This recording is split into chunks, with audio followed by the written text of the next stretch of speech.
فأما الإنسان إذا ما ابتلاه ربه فأكرمه ونعمه আল্লাহ রাব্বুল আলামিন বলেন ফাআম্মাল ইনসানু ইযা মাবতালাহু রাব্বুহু মানুষকে যখন তার রব পরীক্ষা করার জন্য ফাআকরামাহু ওয়া না'আমা তাকে সম্মান দেয় আর সম্মান দেয় সম্পদের মালিক বানায়া দেয়। একটু খেয়াল করেন আল্লাহ তাআলা বলতেছেন মানুষকে পরীক্ষা করার জন্য যখন তার রব তাকে সম্মান দেয় সম্পদ দেয় তাকে নিয়ামত প্রদান করে সে নামাজ না পড়ুক রোজা না রাখুক সে মানুষের কাছে বলে বেড়ায় ফায়াকুলু রব্বি আকরামান আমার রব আমাকে সম্মানিত করেছে। আল্লাহ তাআলা বললেন আমি মানুষকে সম্মান সম্পদ নিয়ামত পরীক্ষা করার জন্য দেই আর মানুষ এটাকে পরীক্ষা না মনে করে সে বলে আমার রব আমাকে সম্মানিত করেছেন। প্রথমত একটা জিনিস আমাদের ক্ষেত্রে ক্লিয়ার হওয়ার প্রয়োজন আল্লাহ তাআলা শুধু অভাব কষ্ট দুরবস্থা দিয়ে মানুষের পরীক্ষা নেন বিষয়টা এমন নয়, বরং সম্পদ সম্মান দিয়েও আল্লাহ তাআলা পরীক্ষা নেয়। যদি এমনটা হতো সম্মান সম্পদ মানুষের আল্লাহ তাআলার ভালোবাসার মাপকাঠি, যে যাকে আল্লাহ রাব্বুল আলামিন বেশি ভালোবাসেন তাকে মনে হয় আল্লাহ তাআলা বেশি সম্পদ দেন, বিষয়টা যদি এমন হতো বলেন তো দুনিয়ার মধ্যে আল্লাহ তাআলার সর্বাধিক প্রিয় বান্দাদের তালিকায় কারুনের নামটা হয়ে যাইত। কারুন তো পৃথিবীর অন্যতম বড় এক ধনী ছিল। বলেন তো আপনারা সহজেই জবাব দিতে পারবেন কারুনকে আল্লাহ তাআলা ভালোবাসে নাকি? একটু জোরে বলেন না বাসে? কারুনকে আল্লাহ তাআলা ভালোবাসে না, বরং কারুন নামটা মানুষের কাছে এত ঘৃণিত এত অপছন্দের। দুনিয়ার কোন মানুষের যদি সন্তান হয় সে যত গরিব হোক তাকে যদি বলা হয় তোমাকে মাসে 1000 করে বেতন দেওয়া হবে টাকা দেওয়া হবে ছেলের নামটা তুমি কারুন রাখো, আপনারা কেউ রাখবেন? আপনি বলবেন আরে দিন মজুর দিয়া খাইতা ঠিক কারুন আমার পোলার নাম মইরা গেলেও রাখবো। এই কারুনকে কত সম্পদ আল্লাহ তাআলা দিয়েছেন, এই সম্পদ ছিল তার জন্য পরীক্ষা। সম্পদের মালিক কারুন যখন হযরত মূসা আলাইহিস সালাম কারুনকে বলল কারুন তুমি তোমার সম্পদের যাকাত দাও, কারুন যাকাত দিতে অস্বীকৃতি জ্ঞাপন করলো। শুধু তাই না, সে মূসা আলাইহিস সালামকে অপমান অপদস্থ করার জন্য অপবাদ দেওয়ার জন্য একজন খারাপ মহিলাকে সে ভাড়া করলো, শিখায় দিল তুমি মানুষের সামনে বলবা মূসা আলাইহিস সালাম আমার সাথে জিনা করেছে অপকর্মে লিপ্ত হয়েছে। এইবার যখন কারুন এই ষড়যন্ত্র চক্রান্ত করলো আল্লাহ তাআলা বরদাস্ত করলেন না। এই কারুন যখন সম্পদের মালিক হয় তখন কারুনের বন্ধুরা আল্লাহ তাআলার কাছে বলতো আল্লাহ আপনি মনে হয় কারুনকেই শুধু ভালোবাসেন আমাদেরকে ভালোবাসেন না। আমাদের সমাজেও এমন আছে 5 বন্ধু একসাথে লেখাপড়া করেছে একসাথে কর্মজীবন শুরু করেছে, একজন অনেক ধনী আর 4 জন গরিব। তারা আফসোস করে আর বলে দেখ আল্লাহ তাআলা ওকে ভালোবাসে, সব নেয়ামত আল্লাহ তাআলা ওকেই দিয়ে দিতেছে। কারুনের বন্ধুরাও বলতো আল্লাহ আপনি মনে হয় কারুনকে বেশি ভালোবাসেন এই জন্য এত সম্পদের মালিক বানায় দিচ্ছেন। কারুন যখন মূসা আলাইহিস সালামের অবাধ্য হলো, মূসা আলাইহিস সালামকে যখন অপবাদ দেওয়ার প্রচেষ্টা করলো আল্লাহ তাআলা কারুনের উপরে গজব দিয়ে দিলেন। কারুন তার সম্পদ সহ জমিনে ডাবতে শুরু করলো। তাফসীরের মধ্যে আসছে এখনো কারুন তার সম্পদ সহ জমিনের মধ্যে ডাবতেছে, কিয়ামত পর্যন্ত ডাবতে থাকবে। যখন কারুনের বন্ধুরা কারুনের এই দুরবস্থা দেখলো এইবার ওই গরিব বন্ধুরা বলে আল্লাহ আপনি কারুনকে সম্পদ দিয়েছেন ঠিক, কিন্তু বাস্তবে আপনি আমাদেরকে বেশি ভালোবাসেন। সম্পদ দেখে আমরা মনে করি আল্লাহ তাআলা মনে হয় তারে ভালোবাসে এই জন্য দিচ্ছে, বিষয়টা এমন নয়। কারুন সম্পদ পেয়েছে ঠিক, আল্লাহ তাআলার ভালোবাসা পায় নাই। আবার দুনিয়াতে অনেক মানুষ আছে সামাজিক অবস্থানের দিক দিয়ে তার সম্মান অনেক কম, সমাজের মানুষেরা তাকে গণ্যমান্য কোনো ব্যক্তি মনে করে না, সামাজিক দিক দিয়ে তাকে অবহেলা করা হয়, এমন লোক সমাজে আছে না নাই? এই মানুষগুলা অনেক সময় আফসোস করে আর বলে, আহারে সমাজের কোনো বিচার আচার সালিশে আমাকে ডাকে না, আমাকে এই সমাজের লোকই মনে করে না। হয়তো দুনিয়ায় সে দেখতেছে তার সম্মান কম, কিন্তু দুনিয়াতে আল্লাহ রাব্বুল আলামিন অনেক মানুষকে সম্মান দিয়েছেন তাদের পরীক্ষা নেওয়ার জন্য। কত সম্মানিত মানুষ ছিল ফেরাউন, কত সম্মানিত মানুষ ছিল নমরুদ, কত বড় বড় বাদশাহীর মালিক তারা হয়ে গেছে। কিন্তু বলেন তো, বাদশাহী পেয়েছে ঠিক, এই সম্মান পদবীর দ্বারা আল্লাহ তাআলার ভালোবাসা কি তারা পেয়েছে নাকি? পায় নাই। যে কথা বোঝাইতে চাইলাম যে সম্মান সম্পদ কারো থাকলেই এটা মনে করার সুযোগ নাই যে তাকে আল্লাহ তাআলা ভালোবাসে। সম্মান সম্পদ দিয়ে আল্লাহ তাআলা মাঝে মধ্যে পরীক্ষা নেন, কিন্তু বোকা মানুষগুলা কি মনে করে? বোকা মানুষগুলা মনে করে আমারে আল্লাহ সম্পদ দিছে, ভালো না বাসলে দেয়। আমারে আল্লাহ চেয়ারম্যান বানাইছে, এমপি বানাইছে, সমাজের বড় ভিআইপি সিআইপি বানাইছে, আল্লাহ ভালো না বাসলে কি এগুলা দেয়? তারা এটা মনে করে। অথচ আল্লাহ কি বলেন যে তাদের রব তাদেরকে এগুলা দিয়েছে পরীক্ষা করার জন্য, আর তারা বলে আমাদের রব আমাদেরকে সম্মানিত করেছে। এরপরে আল্লাহ রাব্বুল আলামিন বলেন, ওয়া আম্মা ইযা মাবতালাহু ফাকাদারা আলাইহি রিজকাহু ফায়াকুলু রাব্বি আহানান।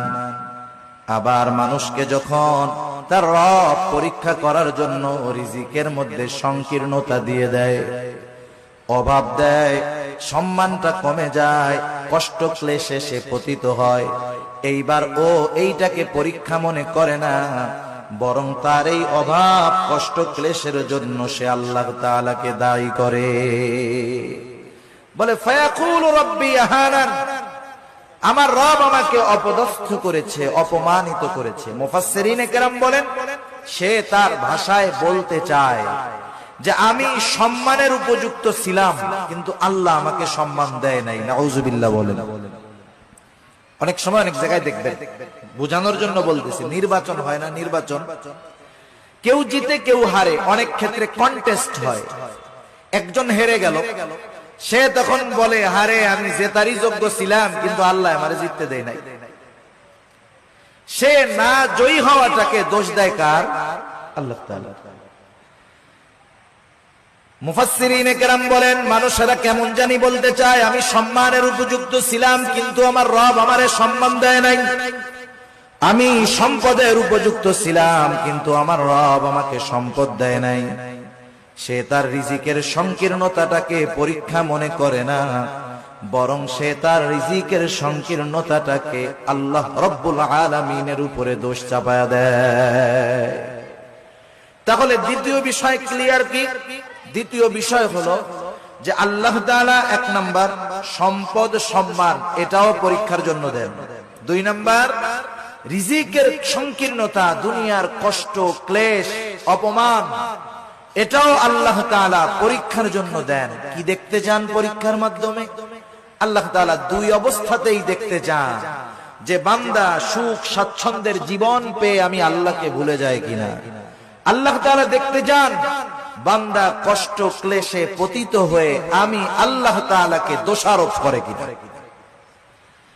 যারা আল্লাহ তাআলাকে দোষারোপ করে না, অভাব কষ্ট ক্লেশে পতিত হওয়ার পরেও আল্লাহ রাব্বুল আলামিনের উপরে সন্তুষ্ট থাকে, এরাই হলো পরীক্ষায় পাস। আর যারা সম্পদ সম্মানের মালিক হয়ে যখন নাফরমানি করে, অহংকার করে, এরা হলো পরীক্ষায় ফেল। এখন দ্বিতীয় শ্রেণীর মানুষ যখন অভাবে পড়ে আল্লাহ তাআলার ব্যাপারে বলে ফায়াকুলু রাব্বি আহানান, আমাদের রব আমাকে অপমানিত করেছে, আমার রব আমাকে অপদস্থ করেছে, তারা যখন আল্লাহ তাআলার ব্যাপারে এই কথা বলে, আল্লাহ রব্বুল আলামিন তাদের কথার বিপরীতে বলেন, কাল্লা, তোমরা যেই দাবি করো সেটা কখনো সঠিক নয়। জবাব দিচ্ছে কে? আল্লাহ তাআলা। কোন কথার?